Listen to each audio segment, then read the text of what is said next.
Nos questions, les réponses des experts. Salut, c'est Coco. La semaine dernière, sur mon Facebook et YouTube, je vous ai invité à m'envoyer toutes vos interrogations sur l'écologie et la protection de l'environnement en Chine, même au monde.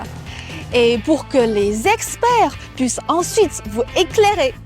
Et vous avez été super nombreux à participer. J'ai reçu tant de questions. J'ai sélectionné quelques questions parmi les plus intéressantes. Et aujourd'hui, c'est avec ces questions, je me trouve à l'Académie des sciences sociales de Chine. Les experts sont juste là. Alors, allez, cherchons ensemble des réponses. Bonjour, professeur. Notre internaute Dolbyphase a une question à vous poser. Il voudrait savoir si la Chine a coutume aujourd'hui encore de concevoir une vision du monde par les 4 éléments que sont la terre, l'eau, l'air et le feu, et si cette philosophie ancestrale fait encore l'objet de débats de nos jours, même dans le domaine de l'écologie. Merci à cet internaute pour sa question. Le problème qu'il soulève est toujours présent dans la culture traditionnelle chinoise. Par exemple, l'eau, le feu, l'air et la terre sont tous des éléments naturels, mais aussi des phénomènes. Dans notre civilisation agricole traditionnelle de 5000 ans, s'est formée une excellente culture écologique traditionnelle, fondée sur le respect et la vénération de la nature. Cela se traduit, jusqu'à présent, par une utilisation raisonnable et une protection de la nature. Dans notre culture traditionnelle, la sagesse écologique issue des pratiques de travail de nos ancêtres et du peuple est incarnée dans l'idée d'unité entre le ciel et l'homme. Dans la société contemporaine, cette idée s'est transformée en un principe fondamental de la pensée de Xi Jinping sur la civilisation écologique, la coexistence harmonieuse entre l'homme et la nature. Ainsi, depuis l'Antiquité jusqu'à nos jours, la nation chinoise a toujours respecté, suivi et protégé la nature. On peut dire que cette sagesse écologique de la coexistence harmonieuse entre l'homme et la nature se manifeste aussi bien dans nos modes de vie que dans nos institutions et notre culture. Notre internaute voudrait savoir si l'exploitation de mines de charbon en Chine est soumise à certaines régulations pour raisons environnementales. Par exemple, qu'en est-il du nombre et de la taille des centrales? En dehors du profit financier, quels autres critères entrent-ils dans l'équation? Tout d'abord, il faut reconnaître que, dans l'ensemble du processus d'exploitation minière du charbon en Chine, les préoccupations environnementales ont conduit à une surveillance beaucoup plus stricte. Le gouvernement chinois a promulgué des lois telles que la loi de la République populaire de Chine sur le charbon ainsi que la loi sur la protection de l'environnement, entre autres, afin de réglementer les questions environnementales liées à la production. Cela comprend notamment l'obligation d'installer un certain nombre d'équipements liés à la protection de l'environnement, de contrôler la pollution générée dans le processus d'extraction et de protéger les eaux souterraines. Les entreprises qui ne respectent pas les normes sont tenues de procéder à des rectifications, voire sont fermées. Outre les contraintes environnementales et économiques, d'autres facteurs tels que la sécurité et l'amélioration de l'efficacité dans l'utilisation des ressources doivent également être pris en compte dans le processus de régulation. Bonjour monsieur, un internaute Zazou nous a posé la question suivante. Je voudrais savoir comment la Chine gère la réclamation des terres du désert. Est-ce que c'est soutenable ou il utilise les gisements d'eau?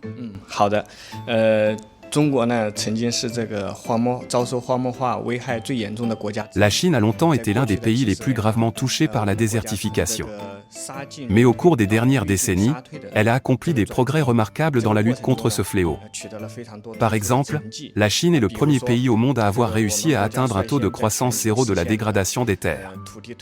Et, au cours des 20 dernières années, la Chine a contribué à elle seule à un quart de l'augmentation de la surface verte mondiale. Prenons l'exemple du désert de Maohusü, autrefois l'un des 4 plus grands déserts de Chine. Grâce aux efforts de restauration, 80% de cette zone est aujourd'hui recouverte de végétation. Selon moi, la Chine s'appuie sur 3 grands piliers pour lutter efficacement contre la désertification. Un pilotage gouvernemental fort, l'innovation scientifique et technologique et une dynamique de marché. Dès 2001, le gouvernement chinois a lancé un plan national de prévention et de contrôle de la désertification, définissant clairement des lignes rouges écologiques et les responsabilités des différentes autorités à chaque niveau administratif. Il a également mis en œuvre de grands projets structurants, tels que le programme de reboisement des régions du Nord, du Nord-Ouest et du Nord-Est, connu sous le nom de 3 Nord, les zones tampons autour du désert du Taklamakan et l'aménagement écologique de la grande boucle du fleuve Jaune, une région particulièrement fragile. Face aux contraintes naturelles, ressources limitées, géologie complexe, la Chine a développé une vaste gamme d'innovations technologiques et théoriques, comme la sélection de semences adaptées pour les graminées et les arbres, le semis par drone, l'irrigation économe en eau, les structures en treillis de paille pour fixer les dunes. et des technologies de suivi à distance, comme l'analyse par manette ou la surveillance par macrodonnées pour le maintien à long terme de la végétation. Ces avancées ont permis d'améliorer considérablement l'efficacité de la restauration tout en réduisant les coûts. Enfin, la Chine a su adapter ses stratégies aux spécificités locales en intégrant la lutte contre la désertification à d'autres secteurs. Par exemple, certaines régions ont marié restauration écologique et tourisme, créant ainsi des attractions populaires sur les réseaux sociaux. D'autres ont combiné lutte contre la désertification et production d'énergie solaire, permettant à la fois la restauration des terres et la génération de revenus énergétiques. D'autres encore ont couplé restauration écologique avec agriculture et élevage, ouvrant de nouvelles voies de valorisation économique. Ces modèles innovants ont non seulement renforcé l'impact environnemental, mais ont aussi offert des retombées économiques réelles, rendant la démarche plus durable à long terme. En somme, l'expérience chinoise en matière de lutte contre la désertification constitue un exemple remarquable d'harmonie entre l'homme et la nature.